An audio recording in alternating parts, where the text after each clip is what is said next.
Boa noite, meus irmãos. Hoje nós vamos falar sobre fé. A fé que agrada a Jesus. A palavra fé, no hebraico, se chama emuná. E ela só é falada uma única vez no Velho Testamento. No Velho Testamento não se fala sobre fé. Só lá no livro de Abacuque, no capítulo 2, é que é falado, e aliás muito bem falado, é repetido isso em Romanos, quando ele diz que o justo viverá pela fé. Fora disso, o Velho Testamento inteiro não fala sobre fé. O homem alcançava as bênçãos de Deus no Velho Testamento através da obediência. A obediência aos mandamentos, obediência às ordenanças. Ordenanças essas morais e cerimoniais, mas era através da obediência, não se falava no conceito de fé. Já no Novo Testamento, a palavra fé aparece 247 vezes. Em grego se fala pistê, ou pistia, né, porque há declinações. Então isso é a fé. 247 vezes é mencionada no Novo Testamento, porque a fé é o fundamento do cristianismo. Pela graça sois salvos por meio da fé. Isso não vem de vós, é dom de Deus. Efésios 2, 8. Em Hebreus 11, 6 diz: sem fé é impossível agradar a Deus. Então nós precisamos de fé para agradar a Deus. Fé, portanto, é a tônica da nossa crença, da nossa religião. Algumas pessoas têm sempre falado mal de religião, mas nós temos religião, nós somos cristãos e nós temos uma fé. Nós temos a fé que foi nos trazida através de Jesus, a fé que Ele nos deixou. Lá em Lucas, no capítulo 17, 5, não é para os irmãos abrirem agora não. Os discípulos um dia chegaram para Jesus assim: aumenta-nos a fé. Eles queriam uma fé grande. Só que, curiosamente, se vocês depois forem lá e olharem, no capítulo 17, lá de Lucas, Jesus não responde a essa pergunta. Em vez disso, ele conta uma parábola muito estranha sobre o servo inútil. Você, puxa vida, eu peço para ele aumentar a fé, ele me diz que eu sou um servo inútil. Mas é o que está na palavra. Por que isso? Porque as pessoas estão preocupadas em ter uma fé muito grande. Eu cansei de ver pessoas, se eu tenho uma fé grande, e essa fé resulta em quê? Essa fé é em quem? Essa fé agrada a Deus? Jesus sempre esperava uma manifestação de fé das pessoas que ele fazia algum tipo de milagre. Imagina ele chegar para um cego, o cego grita por ele, e ele diz assim: o que você quer que eu te faça? Não. Se ele não tivesse fé, ele disse: eu quero dinheiro, eu quero uma casa, eu quero trabalho. Trabalho não dá, né, para sendo cego. Ele disse: eu quero ver. Você crê então que eu sou capaz de fazer você ver? Ele era um cego. Quem ia poder curar um cego? Então era uma manifestação de fé. Jesus sempre pedia essa manifestação de fé. Mas curiosamente, ele somente elogiou 2 pessoas ao longo de todo o Novo Testamento. E nenhuma das 2 eram judeus. Elogiou uma mulher cananeia, está em Mateus capítulo 15, versículo 21, quando ele diz: mulher, grande é a tua fé. Ele elogiou a fé daquela mulher, que tinha uma filha endemoniada e insistiu tanto para que Jesus a curasse, e ele não queria dar ouvidos. Os discípulos disseram: ela está incomodando, manda ela embora.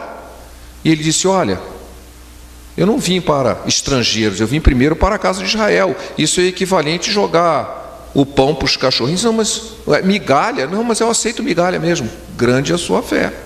E ela recebeu a cura que precisava.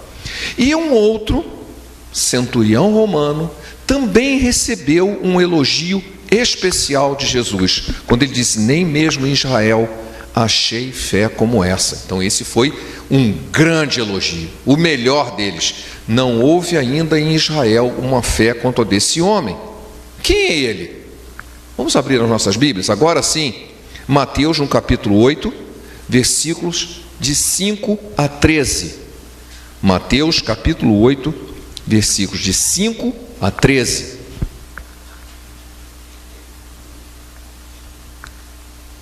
Vamos ler a palavra, assentados mesmo como estamos, mas com reverência à palavra de Deus. Vamos ler o que nos diz o texto. Tendo Jesus entrado em Cafarnaum, Apresentou-se-lhe um centurião implorando: Senhor, o meu criado jaz em casa, de cama, paralítico, sofrendo horrivelmente. Jesus lhe disse: eu irei curá-lo. Mas o centurião respondeu: Senhor, eu não sou digno de que entre na minha casa, mas apenas manda com uma palavra, e o meu rapaz será curado. Pois também eu sou um homem sujeito à autoridade. Eu tenho soldado às minhas ordens, e digo a esse: vai, e ele vai, e ao outro: vem, e ele vem, e ao meu servo: faz isso, e ele o faz. Ouvindo isso, Jesus admirou-se e disse aos que o seguiam: em verdade vos afirmo que nem mesmo em Israel achei fé como essa. Digo-vos que muitos virão do Oriente e do Ocidente e tomarão lugares à mesa com Abraão, Isaque e Jacó no reino dos céus, ao passo que os filhos do reino serão lançados para fora, nas trevas. Ali haverá choro e ranger de dentes. Então disse Jesus ao centurião: vai-te, e seja feito conforme a tua fé. E naquela mesma hora o servo foi curado. Nem mesmo em Israel achei uma fé como essa. Que fé é essa? Então, há aqui algumas características da fé que agrada a Jesus. A primeira delas, ela é focada no próprio Jesus. Pode parecer muito simples, mas há muitas pessoas que olham para si mesmo e dizem assim: eu tenho fé. Quando ele está dizendo isso, quem ele está valorizando? A si mesmo. Ele está crendo no seu próprio potencial. Não, mas eu tenho fé, tenho muita fé. Então ele está crendo no seu próprio potencial. Ele não está focando a fé em Jesus, está focando em si mesmo. Alguns confiam em algum tipo de cerimonialismo. Como assim cerimonialismo? Antigamente se falava muito de penitência. Eu vou fazer uma penitência. Hoje se fala em campanha. Eu vou fazer uma campanha. Porque eu confio que fazendo uma campanha, Deus vai me abençoar. Mas essa fé está focada em Jesus ou está focada na campanha? Em quem a minha fé está focada? Preciso de intermediários, sejam eles sacerdotes, pastores, santos, amuletos, altar. Não, se você for lá no altar, se ajoelhar lá. Mas a minha fé está onde? Num objeto, num ser humano, em algum tipo de atividade que eu possa fazer para agradar a Deus? A fé daquele centurião estava focada em Jesus. Ele confiava que Jesus poderia fazer alguma coisa se ele tão somente mandasse com uma palavra. E é incrível porque, embora imposição de mão seja bíblico, Jesus não impôs a mão, ele nem chegou perto do homem, ele nem viu o rapaz, ele nem mesmo orou pelo rapaz. Ele fez exatamente o que o centurião falou: manda com uma palavra e o meu servo será curado. E ele foi. E Jesus disse assim: seja curado. Não, ele falou assim: seja feito conforme a sua fé. O homem foi curado, porque a fé dele estava totalmente focada em Jesus. Ele é o autor e consumador da nossa fé, amém?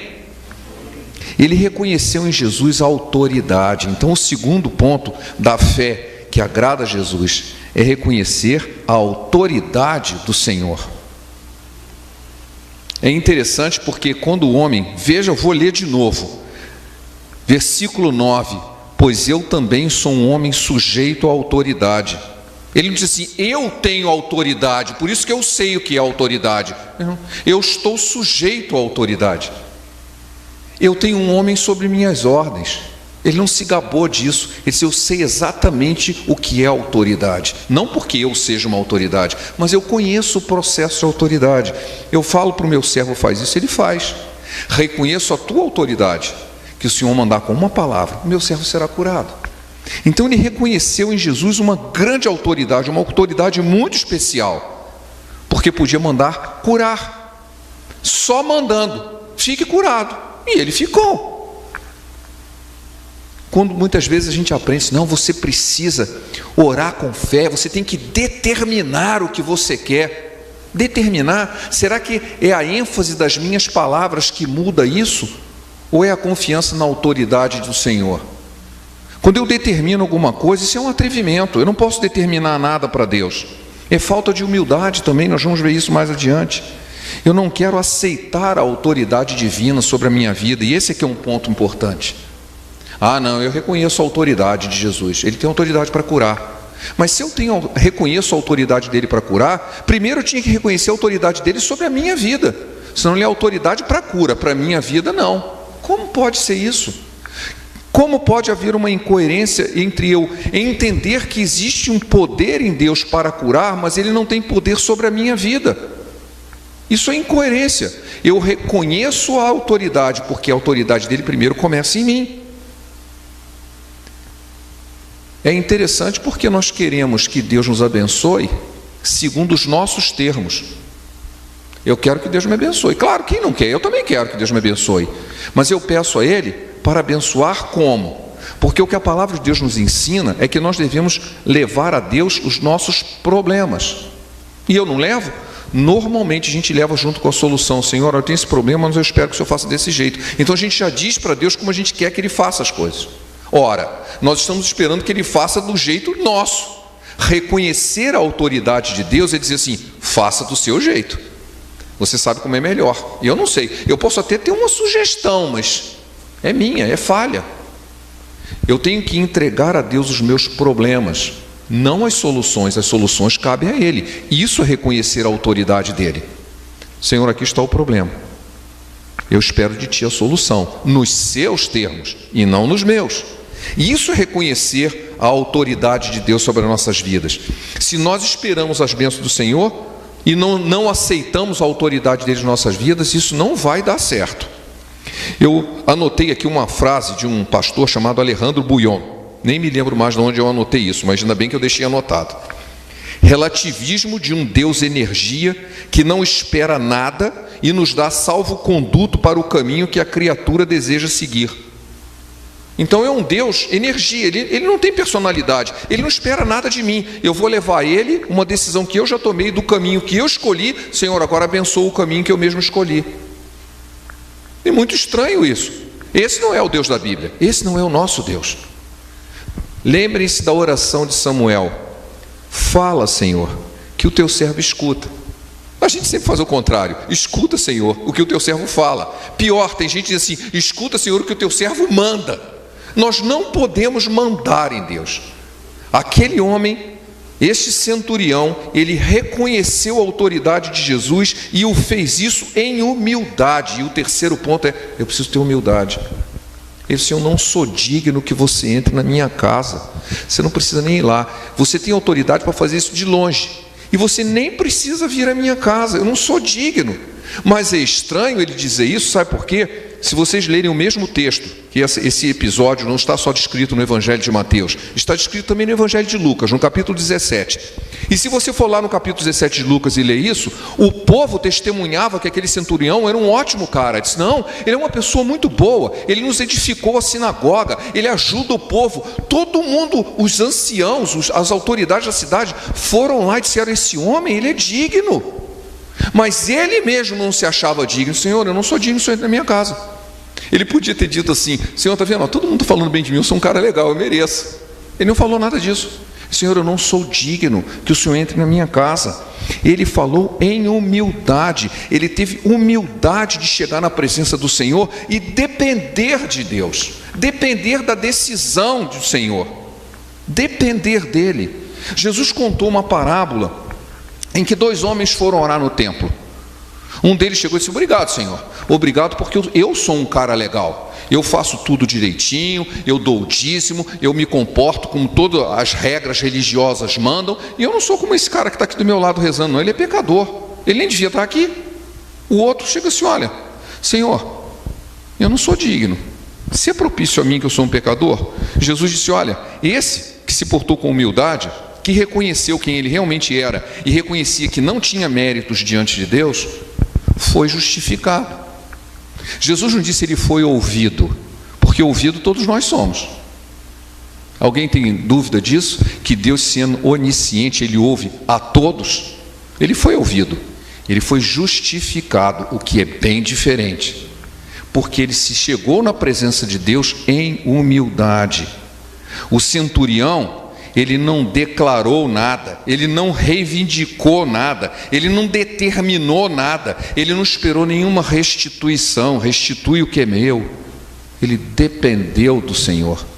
Ele sabia que precisava do Senhor e em humildade foi buscar. Basta mandar uma palavra e o meu servo será curado, porque eu não sou digno que o Senhor entre na minha casa. Então ele focava em Jesus, ele reconhecia a autoridade de Jesus e ele tinha humildade de chegar na presença de Deus. E por último, ele compreendia o mover de Deus. Isso é fundamental. O que significa isso? Recentemente, já tem alguns anos, acho que uns 2 anos, eu vi uma notícia de um homem. Isso não é ilustração não, é uma ilustração, mas é um fato. Um homem que entrou numa jaula de leões, num zoológico, para provar que tinha a mesma fé de Daniel. O que vocês acham que aconteceu? Os leões mataram ele, né? Mas será que ele não tinha fé? Não se trata de fé aqui, se trata de entender o mover de Deus. Daniel não foi passear na cova dos leões. Quem conhece o texto lá do capítulo de Daniel, né, do livro de Daniel, sabe o seguinte: aquilo ali era uma punição, ele foi jogado lá à força. Ele foi punido porque era fiel a Deus, porque mantinha-se orando. E como punição, o rei foi lá e jogou ele na cova dos leões e disse: não, peraí, como assim? Eu vou proteger o meu servo. Então, numa atitude de Deus, não, o leão não vai mexer com ele, porque ele não está ali porque ele quer, ele está ali como punição por ter sido fiel a Deus. E como a retribuição da fidelidade de Deus, foi lá e libertou ele. Aí alguém chega e diz: mas eu também tenho muita fé, então agora eu vou entrar lá na cova dos leões e o leão não vai me morder. Que isso? Você não entendeu nada do mover de Deus. Não é assim. Ainda hoje, recentemente, vi novamente uma história lá nos Estados Unidos, uma igreja em que o sujeito traz uma cobra e põe a cobra para morder e diz: olha, lá em Marcos diz que os cristãos, se eles forem picados por cobra, eles não vão morrer. Deus nunca autorizou uma coisa dessa. Eles não estão entendendo o mover de Deus. Isso significa, para aqueles que estão num embate espiritual e algo nas forças malignas querem destruí-lo, Deus vai protegê-los. Isso, na verdade, o que essas pessoas estão fazendo, eles estão tentando a Deus. Mas isso não aconteceu na Bíblia? Claro que aconteceu. O apóstolo Paulo, logo após sofrer um naufrágio, ele foi parar numa ilha chamada Malta. E quando eles estavam lá colocando gravetos no fogo, que estava chovendo muito, estava frio, uma cobra veio e nhaco na mão dele. As pessoas chegaram e disseram: ele vai morrer, esse homem é um cara terrível, ele acaba de se salvar do naufrágio, a natureza não deixa ele escapar, vem uma cobra e morde ele. Aí aconteceu que não aconteceu nada com ele, e acharam que, em vez de ser bandido, acharam que ele era um Deus. Isso está escrito lá no livro de Atos. Ele não foi atrás da cobra e pegou uma cobra e disse: olha, eu vou mostrar para vocês que eu sou servo de Deus, morde aqui agora.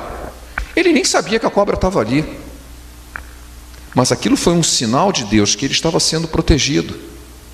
Algumas pessoas invertem isso e acham que vão provocar o mover de Deus, quando é o contrário.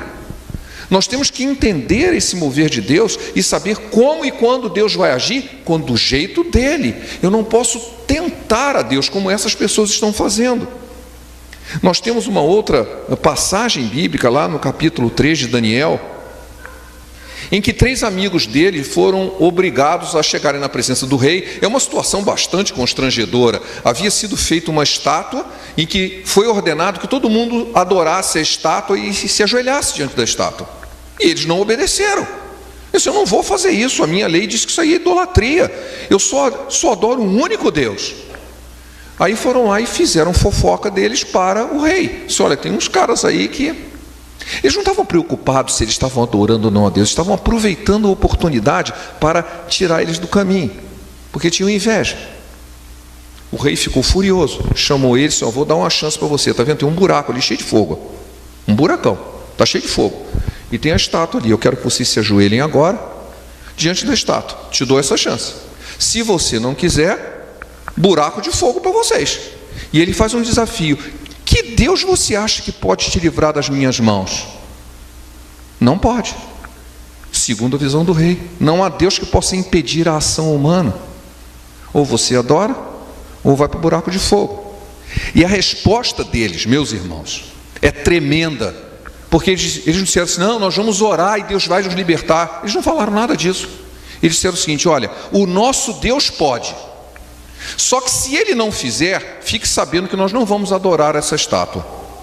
Ou seja, eles reconheciam completamente a soberania de Deus. Deus tem poder, tem autoridade, mas quem decide é Ele. Se Ele decidir me livrar, amém.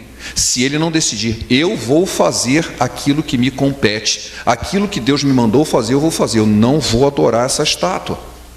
E eles foram jogados no fogo. Então, sobre o aspecto do rei, ele tinha razão. Nenhum Deus impediu que eles fossem jogados no fogo. E eles foram. Só que Deus os tirou de lá. Esse é o mover de Deus. Deus não pode impedir isso. Ele não vai impedir, Ele vai fazer muito melhor. Ele vai tirar você de lá. E diz que a coisa foi tão tremenda que eles foram jogados no fogo e os guardas que levaram eles até lá morreram, porque o calor era muito grande. E quando eles foram chamados de volta, voltaram andando, e diz que não havia sequer cheiro de fumaça na roupa deles. Foi algo totalmente sobrenatural. Deus mostrou que ele era capaz de fazer sim aquilo que o rei achava que era impossível, porque aquelas pessoas tiveram fé. Tiveram fé. Deus pode, só que quem decide isso é Ele. É esse tipo de coisa que agrada ao Senhor, entender o mover de Deus sobre a nossa vida, entender de tal maneira que mesmo quando nós somos muito fracos, talvez a nossa fé seja muito pequena. Houve um caso no capítulo 9 de Marcos, em que um homem levou seu filho endemoniado para os apóstolos, e eles não conseguiram expulsar o demônio. Aí quando Jesus chegou, Jesus estava vindo do Monte da Transfiguração, e encontra aquele alvoroço todo, o homem chega para Jesus desesperado, assim: olha, eu trouxe o meu filho, mas os seus discípulos não puderam fazer nada, se você pode alguma coisa, me ajuda. Jesus falou assim: como assim? Tudo é possível aquele que crê. E ele, reconhecendo a necessidade dele e a incapacidade dele, ele em lágrimas diz: Senhor, eu creio, me ajuda na minha incredulidade.